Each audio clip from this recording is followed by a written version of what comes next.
నమస్కారం. ధూర్జటి కవితా వైభవం అనే యోగవార్తి గ్రంథానికి డాక్టర్ పిఎస్ఆర్ అప్పారావు గారి సుధారస వ్యాఖ్య మీకు వినిపిస్తున్నవారు డాక్టర్ బ్రాహ్మణపల్లి జయరాములు. ఇప్పుడు మూడవ భాగాన్ని మీకు స్వాగతం పలుకుతూ, గత భాగంలో సాలెపురుగు గురించి, కాళము, హస్తుల గురించి కొంత వివరించడం జరిగింది. కాళము పూజ చేసిన దాన్ని చూసి హస్తి పూజ చేసిన దాన్ని చూసి కాళము రెండూ బాధపడ్డాయి. తర్వాత నాతో పంతం పెట్టుకునేది ఎవరో శివ అని గజం మర్నాడు వచ్చి, ఈ రాళ్ళు నీకు నల్ల కలువలా, బిల్వపత్రాలా, తామరలా, వీటిలో మెత్తదనం పరిమళం ఉన్నాయా, ఇవి నీకెలా నచ్చాయి స్వామి అని కోపంగా ప్రశ్నించింది. అంతేకాదు, ఉనికి శిలోచ్చయంబు నిజయోష శిలోచ్చయ రాజపుత్రి, నీ ధనువు శిలోచ్చయంబు పురదాహ, రథీకృత రత్నగర్భ, నీ మనమున్నకి శిలాశకల మండన మెట్లు ప్రియంబు సేసే, ఏమనగలవాడ నిన్ను వ్రతహాని యొనొచ్చు దురాత్ముడుండగన్ అని తన పూజ ఎవరు చెడగొడుతున్నారో వాడి మీద కోపించి మళ్ళీ తన పూజ చేసి మళ్ళీ వెళ్ళిపోయింది. రేపు వచ్చి వాడి సంగతి చూస్తాను అని వెళ్ళిపోయింది. రాత్రంతా ఏనుగు జాగరణే, ఎప్పుడు తెల్లవారుతుందా, ఎప్పుడు ఆ శత్రువును హతమారుద్దామా అని చెప్పేసి ఆలోచిస్తూ తెల్లవారడం కోసం ఎదురు చూస్తూ ఉంది. అంతకుముందే కోపంగా ఉన్న ఫణి కూడా అలాగే భావించింది. సూర్యోదయం కాకముందే ఆ కాళము లేచి శివాలయానికి వెళ్ళి తన పూజ యథాతథంగా లేకపోవడంతో అది బాధపడి ఎలాగైనా పూజ పాడు చేసే నా శత్రువును చంపాలి అనే నిశ్చయానికి వచ్చి మారేడు కొమ్మలు, తామర తోళ్ళు వాటిని తొలగించకుండా వాటి మధ్య చుట్టుకొని పడుకుంది. ఇంతలో ఏనుగు వచ్చి తన పూజ చెడిపోనందుకు, రోజు చెడిపోయినందుకు బాధపడేది, ఈరోజు చెడిపోనందుకు సంతసించింది. అలా సంతసించి అడవికి వెళ్ళి మారేడు దళాలు తీసుకొని వచ్చి నిర్మాల్యం తుడుద్దామని చెప్పి తొండాన్ని చాపింది. అలా తొండం చాపగానే పాము సంతోషంతో నా శత్రువు దొరికాడని చెప్పేసి అనుకొని ఏనుగు తొండంలో దూరింది. గజం ఆ బాధ భరించలేక తన తొండాన్ని కొండకు తలను బాదుకుంది. అలా తలను కొండకు బాదుకునేసరికి ఏనుగు తల చితికిపోయి కుంభస్థలం పగిలిపోయి అది చనిపోయింది.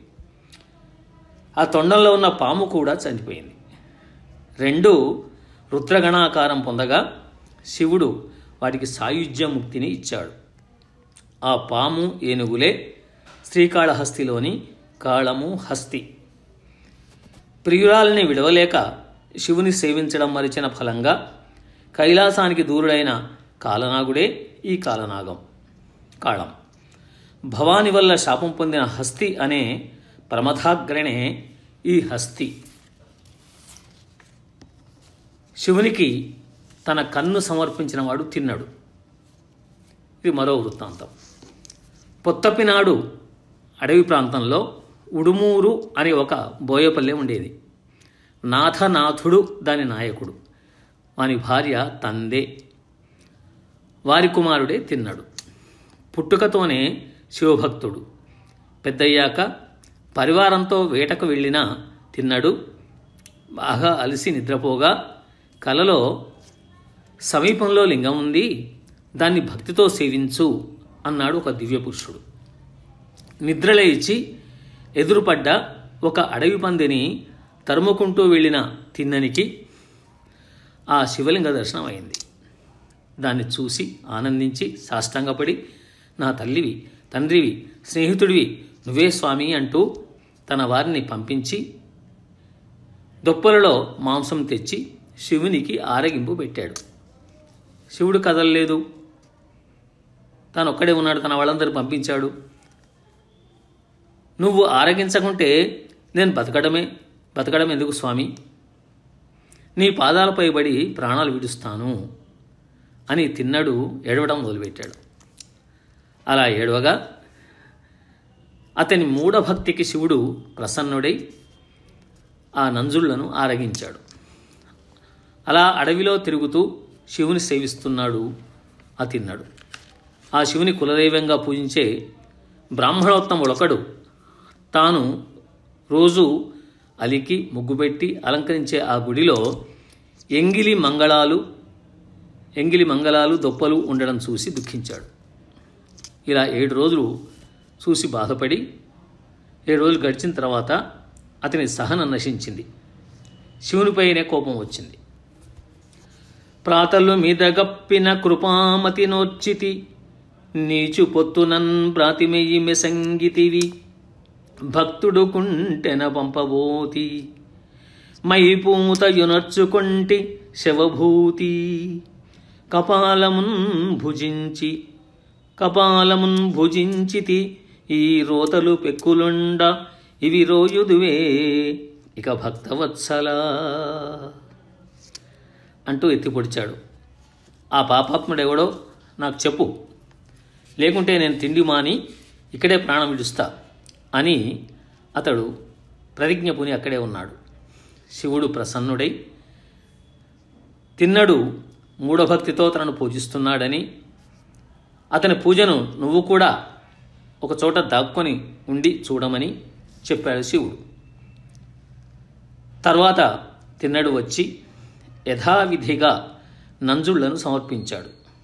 కానీ శివుడు ఆరగింపలేదు.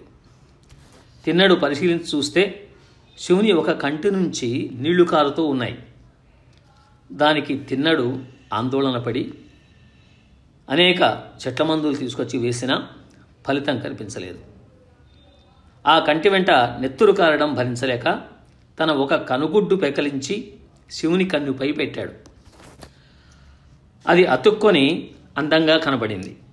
ఇంతలో 2వ కంటి నుంచి రక్తం కారుతుండగా, స్వామి, నీ 2వ కన్నుకు నా 2వ కన్ను ఉంది, నీ 3వ కన్ను కూడా అలా అయితే నా ప్రాణమే ఇస్తాను అని గుర్తు కోసం తన చెప్పు కాలుని శివుని కంటి కొన మీద పెట్టి 2వ కనుగుడ్డును పెకిలించాడు.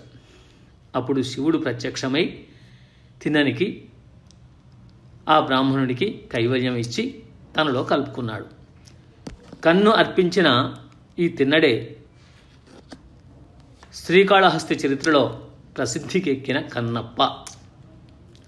అర్జునుడు ఆ జన్మలో తపస్సు చేసి శివుని ప్రత్యక్షం చేసుకుంటే పాశుపతాస్త్రం లభించింది. బంధువధ చేసినందుకు ఫలితంగా అతడు కలియుగంలో వేటగాడుగా తిన్ననిగా జన్మించి శివుని పూజించి సాయుధ్యం పొందాడు. పూర్వం పాండ్యభూపాలునికి అగస్త్య మహర్షి ఒక శంఖ ఫలకాన్ని ఇచ్చాడు. దాన్ని ఆ పాండ్యరాజులు తరతరాలుగా పూజిస్తూ వస్తున్నారు. ఆ రాజవంశంలో ఒక మహారాజు జన్మించాడు. ఆయన ఆస్థానంలో నత్కీరుడు మొదలైన 12 మంది కవులు ఉండేవారు. వారంతా శంఖఫలకంపై ఉండదగిన సత్కవులే. వారు మెచ్చేట్లుగా ఏ కవి కవిత్వం చెప్పినా ఆ రాజు స్వయంగా 1000 మాటలు ఇచ్చేవాడట. ఈ మహారాజు గుణాలను ప్రశంసిస్తూ ధూర్జటి ఇలా చెప్పాడు: అడిగినదిచ్చు నర్థులకు నాప్తులకిచ్చు మనంబు కూటమిన్ పడతులకిచ్చు సౌఖ్యములు బంధుజనంబులకిచ్చు సంపదల్ పుడమి సమస్త జాతులకు బొంకమైనుత్సవమిచ్చు శత్రులన్ పొడవడగించి సాధుజన పుంగవ కోటికి నిచ్చు వేడుకల్. అర్థులైన వారందరికీ, అంటే అర్థించిన వారికి, కోరిన వారందరికీ అడిగింది లేదనకుండా ఇచ్చేవాడు. ఆప్తులకు తన మనస్సే ఇచ్చేవాడు. భార్యలకు కూటమి సౌఖ్యం ఇచ్చేవాడు. బంధుజనులకు సంపదలు ఇచ్చేవాడు. రాజ్యంలో సత్యసంధులు అందరికీ ఉత్సవం ఇచ్చేవాడు, ఆనందం కలిగించేవాడు. దుర్జనులను అణచి సజ్జనులకు వేడుకలు ఇచ్చేవాడు. ఆ పాండ్యరాజ్యంలో ఒకసారి వర్షాభావంతో మనిషి పీక్కు తినే కరువు వచ్చింది.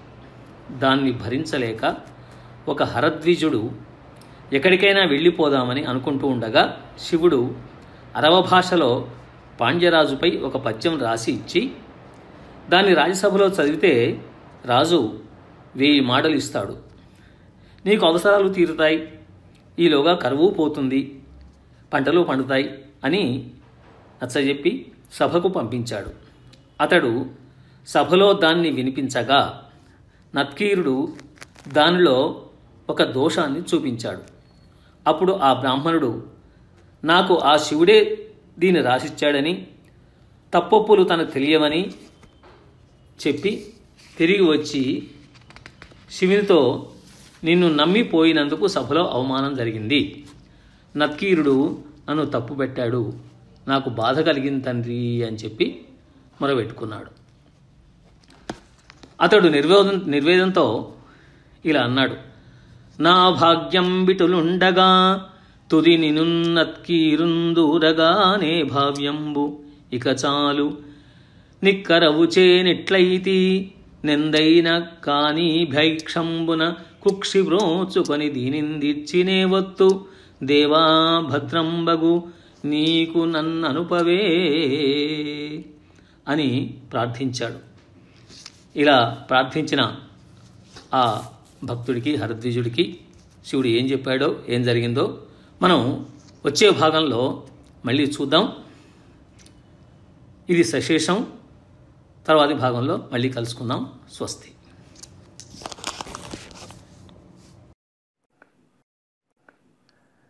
తెలుగు భాష కమ్మదనాన్ని మా ప్రచురణల ద్వారా అశేష తెలుగు ప్రజలకు అందించే మా ఈ ప్రయత్నంలో భాగస్వామ్యం అవుతున్నందుకు అందరికీ మా నమస్కారాలు.